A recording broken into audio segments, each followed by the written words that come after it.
The philosophers: Nietzsche, Heidegger, Sartre, Camus, and de Beauvoir. Nietzsche. Nietzsche was an atheist who was well aware of the ethical and moral difficulties people faced when the traditional moralities began to lose resonance. That is what we meant when he announced that God is dead and that we have killed him. He understood there was a gaping hole left as the old value systems lost force and power. He feared that future generations might succumb to nihilism. Nietzsche detested Christianity and its moral value system. He maintained that Christianity began as a religion of slaves and that the church had retained slave morality and resentment. He stated that Christianity favored the weak over the strong and attempted to repress the cruel but creative energy of forceful people. He maintained that Christianity taught ascetic self-denial, self-sacrifice, fasting, and repression, denying the joyous energy of healthy people. Worse, religion taught that joyous strength was a negative quality. People were imbued with the idea that denial of the self was a timeless truth, a dogma from God. The question for Nietzsche was what could be put in place of this degrading, life-destroying Christianity.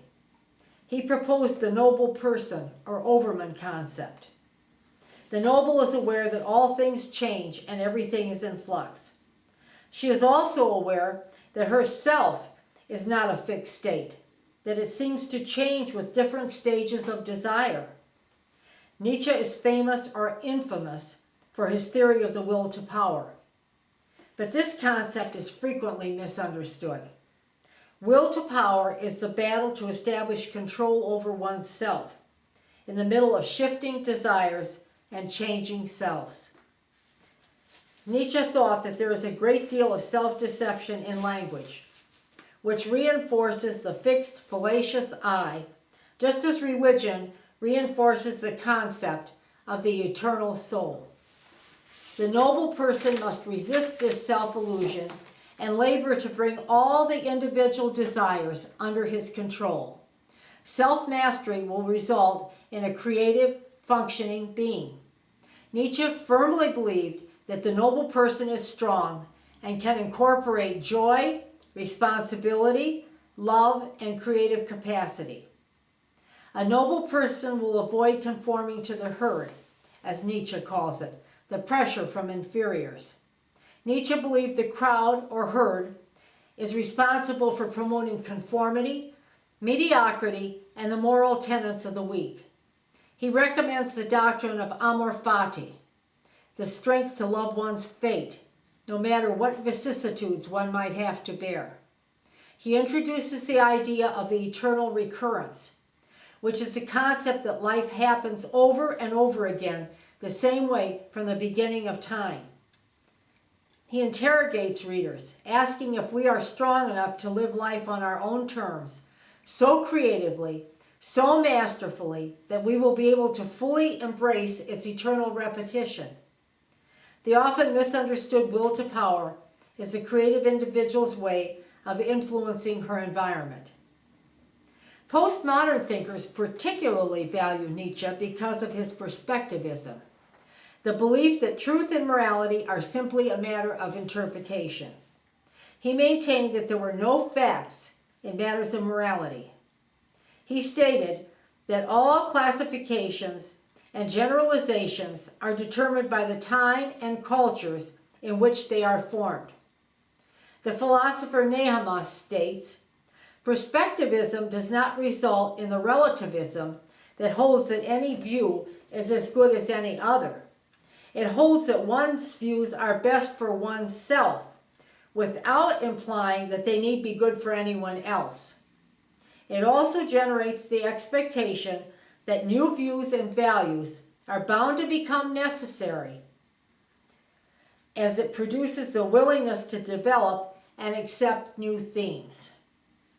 Critics are disturbed by Nietzsche's stance that Western value systems are bankrupt, and that it is imperative for individuals to create new ones, individual ones, that will change over time.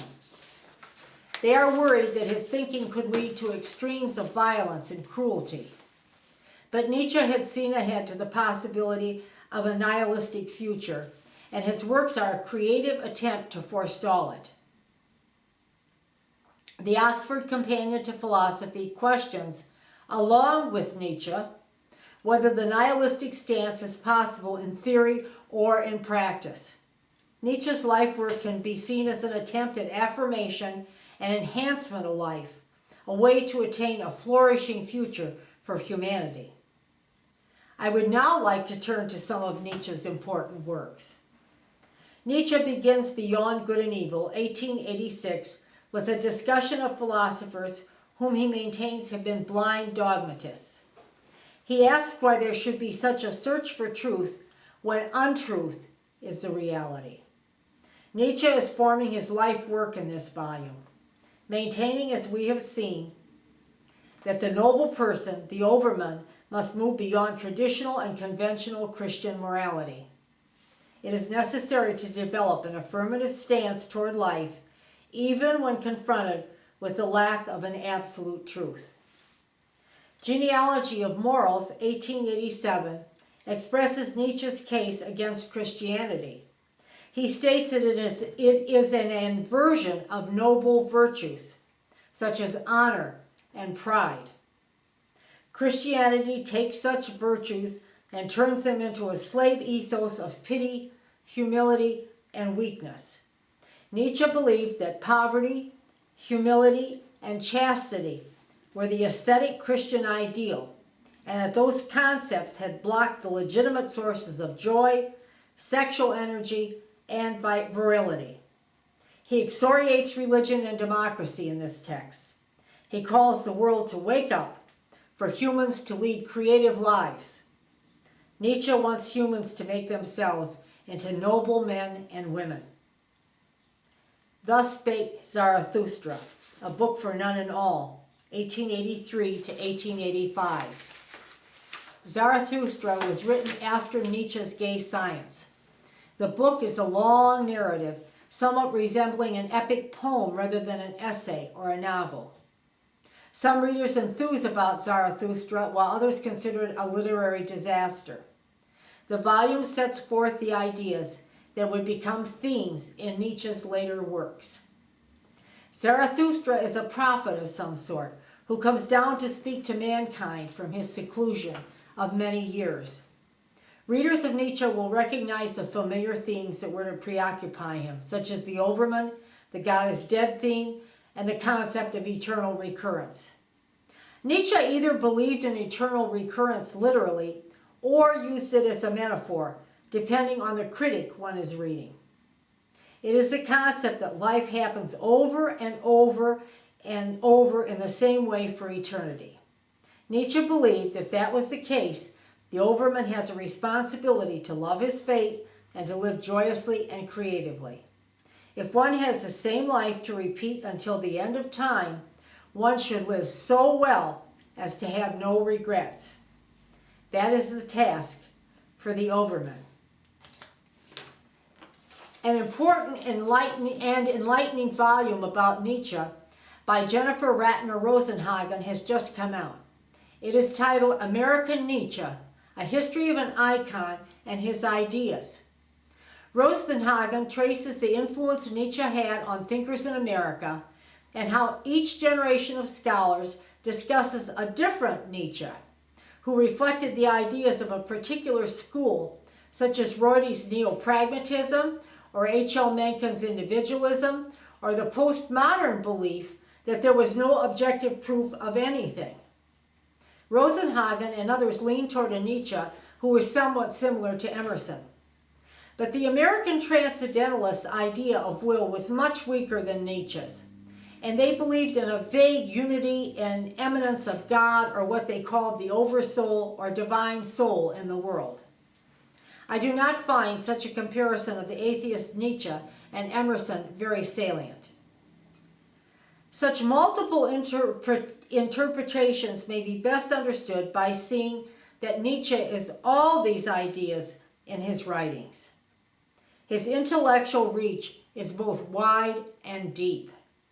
It is perhaps our own limitations which find merely one facet of a man who is engaging in some of the most frightening and empowering thinking of philosophy. Nietzsche did not flinch when he gained an insight. He recorded it.